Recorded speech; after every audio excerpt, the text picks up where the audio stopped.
Olá pessoal, eu sou a professora Annelise Vergara, eu sou professora de História no ensino fundamental e no ensino médio.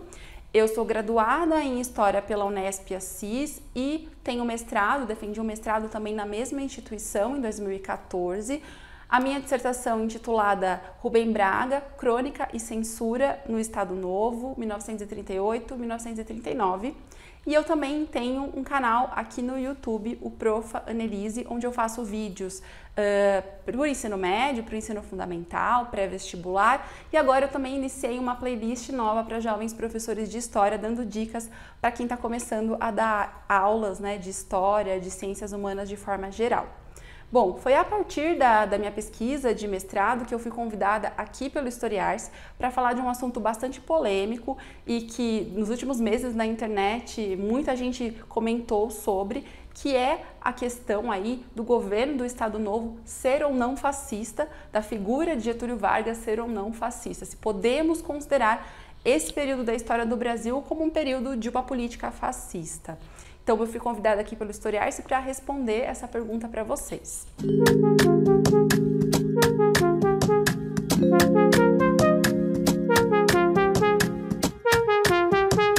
Sempre importante lembrar para vocês que tudo o que eu disser aqui está baseado na escrita da história, na historiografia. Muito do que eu disser aqui para vocês, as minhas conclusões, estará baseada em artigos, em livros que eu vou deixar aqui inclusive para vocês de referência na descrição. Vocês podem fazer a leitura, se tiver algum questionamento podem deixar aqui nos comentários também. Bom, então para começar a responder essa pergunta, é importante que a gente sempre se lembre do contexto histórico do qual a gente está falando, certo? Então, o Estado Novo foi um período de governo entre 1937 e 1945 aqui no Brasil. Importante lembrar que esse é um contexto bastante instável e bastante importante da história mundial também, quando a gente pensa que está inserido dentro do período que ocorreu a Segunda Guerra Mundial, né, que começa um pouquinho antes, mas boa parte do Estado Novo se passa durante a Segunda Guerra Mundial. A gente também tem o surgimento de diversos governos de extrema-direita e autoritários na Europa, não só na Europa, mas também na América Latina. E o Estado Novo está ali dentro de todo esse caldeirão de situações que estão acontecendo naquele momento. Então é importante lembrar que, além disso, o Estado Novo está inserido dentro do contexto da chamada Era Vargas. Então, um período em que o Getúlio Vargas está no poder desde 1930, com a chamada Revolução de 30, e que vai até 45 com o fim do Estado Novo. Dentro desse longo período, a gente tem então essa espécie de autogolpe em 1937, que ocorre por conta de vários contextos, mas a gente precisa relembrar, né, que ocorre também por um suposto plano comunista de invasão ao Brasil, chamado Plano Cohen, e que, além de Getúlio Vargas tomar esse poder, dar esse golpe, ele também está apoiado pelo exército, né? Sem ele, esse golpe provavelmente não aconteceria. E junto com essa questão também de apoio do exército, a gente tem um apoio também de algumas oligarquias. Então a gente não pode esquecer que, além dessa questão de ameaça de uma suposta invasão comunista, nós temos também uma ameaça de retorno das oligarquias que tinham sido tiradas do poder, né, aquelas oligarquias da chamada República do Café com Leite, da Primeira República, e que por conta das novas eleições que aconteceriam, poderiam retornar ao poder. Claro que o Plano Cohen ele foi utilizado como uma justificativa, o medo do comunismo, a ameaça comunista é uma justificativa extremamente importante, mas a gente também não pode esquecer do fator oligarquia, das antigas oligarquias por trás. Então a ideia de Getúlio Vargas e do exército com esse golpe era de manter a segurança nacional, criar uma chamada União Nacional e incentivar o desenvolvimento econômico. Então, logo que o golpe é dado, a gente já tem uma Constituição que já estava pronta, a Constituição de 37, que tem características bastante centralizadoras, e aí eu acho importante vocês entenderem que essa ideia de centralização do poder, ela é uma chave aqui na nossa interpretação para poder responder à pergunta, né, geradora aqui desse vídeo, porque essa Constituição ela coloca diversos poderes nas mãos do Executivo, ou seja, nas mãos da figura de Getúlio Vargas. Além disso, como parte desse projeto centralizador, a gente tem também a centralização do poder no executivo dos estados e o fim da autonomia estadual. Então, uma tática, né, uma estratégia para acabar com as oligarquias estaduais, aquelas antigas oligarquias que eu já mencionei. Isso realmente vai acontecer de fato? Não necessariamente, mas se era uma estratégia naquele contexto. Então, dito isso, eu acredito que seja importante, até de uma forma mais didática, para que vocês entendam que o Estado Novo, ele foi um governo centralizador e autoritário. Por que isso, né? Porque ele, como eu já disse, centraliza o poder nas mãos do executivo e tira as atribuições do legislativo e coloca nas mãos do executivo. Então, a gente tem aí uma característica centralizadora e autoritária. Ainda não chegamos no fascismo, estamos caminhando para falar sobre isso, mas isso já é um ponto importante para que vocês entendam os argumentos que eu vou falar aqui mais para frente. Com essas características colocadas, é bacana entender que havia uma concepção de que o Estado ele seria o único capaz de manter a coesão social naquele momento. Essa era uma crença, né, a ideia antiliberal, vamos dizer assim, que vinha de outros contextos também, não só do Brasil, ocorria em outros lugares no mundo, de que a democracia ela poderia fragilizar o processo de coesão social. Então, um Estado centralizador, um Estado forte, seria o único capaz de manter o eixo das coisas, né? Então, esse líder, que no caso é a figura do Getúlio Vargas, ele representaria essa instituição, né, esse homem único e capaz de construir essa coesão social. É por isso que, com essas características, muitas vezes se confunde o Estado Novo com um Estado fascista, tal qual o Estado italiano foi naquele momento. Mas eu vou explicar um pouquinho para vocês agora por que a gente tem que tomar um pouco de cuidado com essas comparações. Bom, então nós temos aí alguns pontos que a gente pode dizer que são comuns ao fascismo e outros que se afastam do fascismo, tá?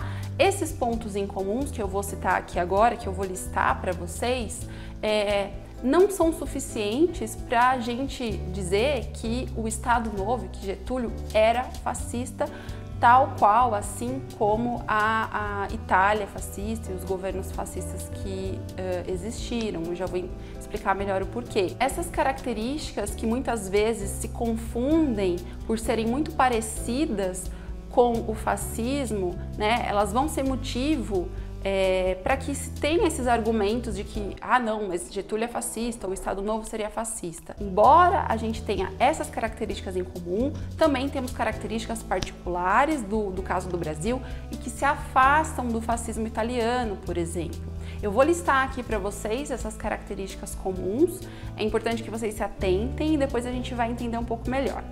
Bom, dentre os pontos aí comuns do fascismo, a gente pode destacar, né, a valorização da missão histórica da nação, representada pelo Estado, então aquela ideia de que o Estado tem uma missão ali, o reconhecimento dos direitos individuais, mas aqueles direitos individuais que não entravam em conflito com as necessidades de um Estado soberano, a ênfase do significado da elite como corporificação do gênio do povo, então essa elite que vai levar as outras pessoas, né, à coesão, a solidariedade entre o capital e o trabalho assegurado pela estrutura corporativa, o antiliberalismo e o antiparlamentarismo. Então, tanto o autoritarismo quanto o fascismo, ele tinha essa característica de tentar ter traços ali totalizadores, tá? Por isso que muitas vezes se confunde essa questão, fascismo e autoritarismo,